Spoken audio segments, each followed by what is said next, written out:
Salut, c'est Vapo. Une vidéo aujourd'hui pour un atomiseur original qui s'appelle le Vertex. Le Vertex est un atomiseur philippin créé par The Boss Mod. Et que dire à part que c'est une véritable usine à vapeur. Il est vraiment très bien. Euh, je suis en train de le tester depuis lundi maintenant. Nous sommes aujourd'hui jeudi, donc j'ai pu faire pas mal de tests, de choix, de montage et de choses comme ça. Le Vertex est proposé sur la boutique en 3 couleurs différentes, donc le noir. Hop, alors, est-ce qu'il va me faire la mise au point? Non. Eh ben, on va la faire nous-mêmes.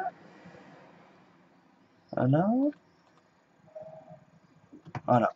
Donc, en noir, donc marqué Vertex comme vous pouvez voir, le petit numéro de série derrière qui va bien, les airflows que vous pouvez voir format cyclope qui sont assez larges, on a donc le doré, toujours pareil, numéro de série, écrit Vertex aussi, et enfin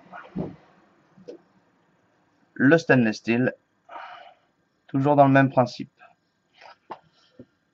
Je l'ai monté à plat, je l'ai monté sur un mode. Ce mode là c'est pareil, je vais faire une revue dessus soit cette semaine soit la semaine prochaine. Je fais un petit aparté par rapport au Vertex sur ce mode. Donc Signum qui est fait par Contrabida Custom, très joli mode, entièrement en cuivre avec les deux bases de chaque côté ici en laiton. Je reviendrai dessus plus tard, mais croyez que ce mode il marche super bien. Je vous fais une petite démo et après on va se retrouver en gros plan pour parler justement de plus en détail du Vertex.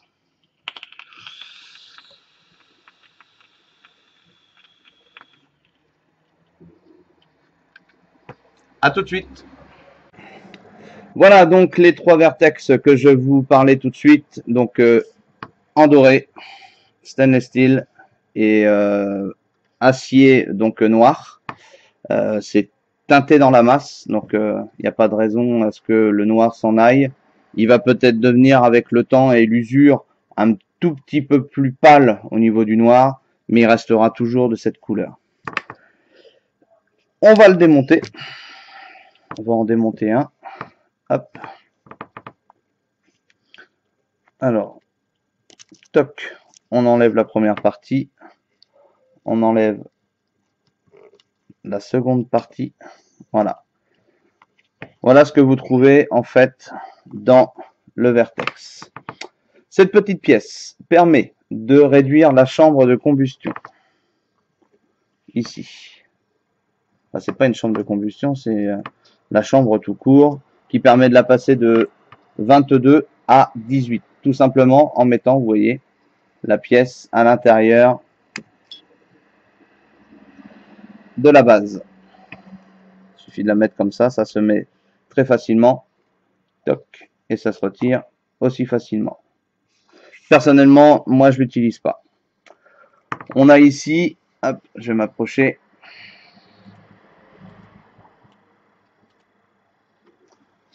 On a ici les deux plots négatifs ici qui sont taillés dans la masse.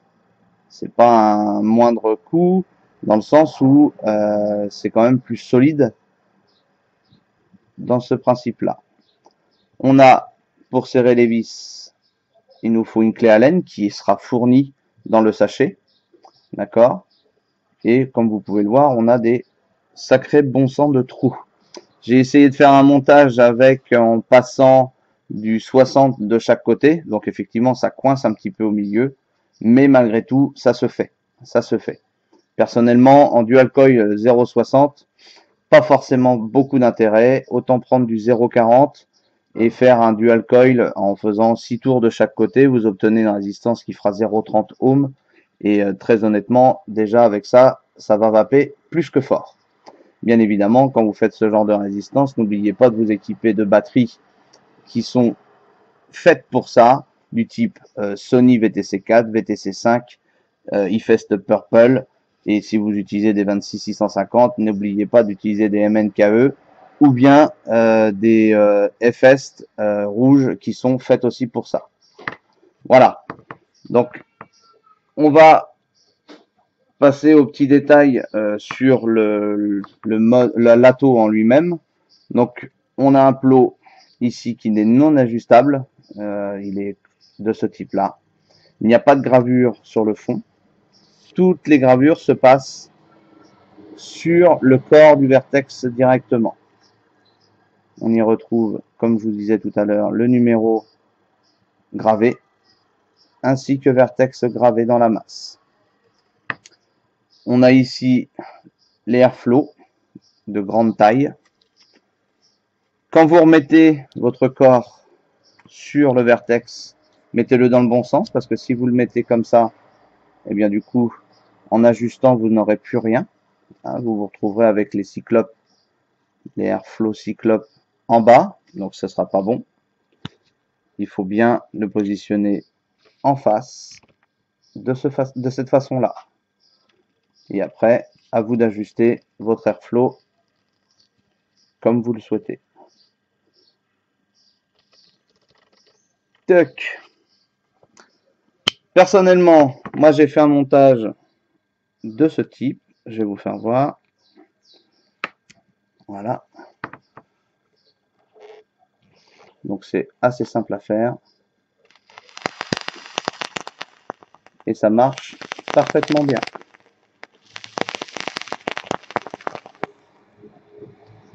On n'a pas de perte de goût ou quoi que ce soit avec cet atomiseur. Il est vraiment très bien conçu. Donc je vous le rappelle, un atomiseur philippin de chez The Boss Mod. Le kit sera livré dans une pochette de ce type. Voilà, de cette façon-là. Alors elle est un petit peu sale parce que c'est la mienne et je l'ai fait tomber par terre. Donc du coup, malheureusement, elle est un petit peu tachée. Elle sera livrée donc avec un décapsuleur. Donc hop, on va le mettre dans le bon sens de préférence. On va relever, hop, The Boss Mod.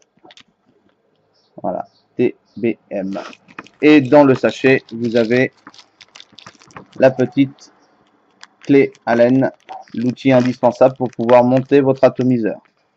Bon, après, au pire des cas, si vous la perdez, on retrouve ce genre de taille, hein, ça existe. Voilà, on se retrouve face à face pour une petite et dernière démonstration sur le Vertex. À tout de suite. Allez, nous voici une dernière fois face à face pour une petite démo donc du Vertex. Donc j'ai pas fait de montage sur cette vidéo parce que déjà ça prend du temps, j'ai pas forcément le temps de le faire. Vous voyez que les montages fonctionnent parfaitement bien. Je vais peut-être remettre du liquide parce qu'à force d'appuyer sur le switch à force, et bien du coup je suis à sec. Qu'est-ce que je vais lui mettre? On va lui mettre un petit Maxivap au réglisse, le Blackwood, histoire de réalimenter et éviter de prendre un dry heat. Ce serait quand même dommage dès le matin. Hop, quelques gouttes. On se repositionne bien évidemment avec les deux airflows bien en face des résistances pour apporter un flux d'air le plus important possible sur les résistances. Et c'est parti.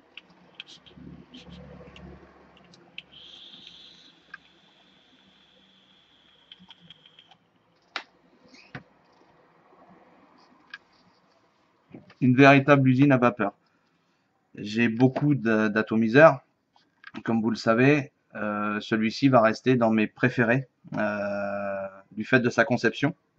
Déjà dans un premier temps, il va être classé avec l'IGO MRDA ainsi que le Krone et aussi le Stylar et l'Apo. Ces 5 atomiseurs sont vraiment géniaux.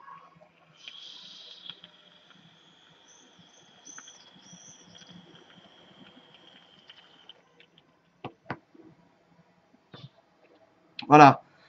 Précision sur le montage que j'ai fait là, j'ai une résistance d'environ 0,45, 0,50.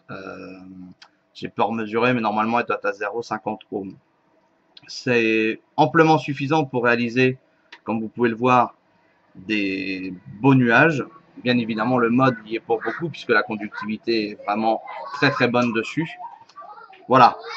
Bien évidemment, comme je vous disais, le Signum, je referai une vidéo dessus pour vous en parler plus clairement. Je vous le remontre encore une fois. Excusez-moi, les enfants passent dans la rue. J'ai laissé ma porte ouverte, donc forcément ça fait un peu de bruit. Donc voilà le Signum avec le switch. Et évidemment, les Signum sont aussi numérotés, comme vous pouvez le voir ici. D'accord? Je vous dis à très bientôt. Comme d'habitude, petit message très important, parce qu'on s'approche de plus en plus de la date fatidique. Donc n'hésitez pas à voter pour les vies.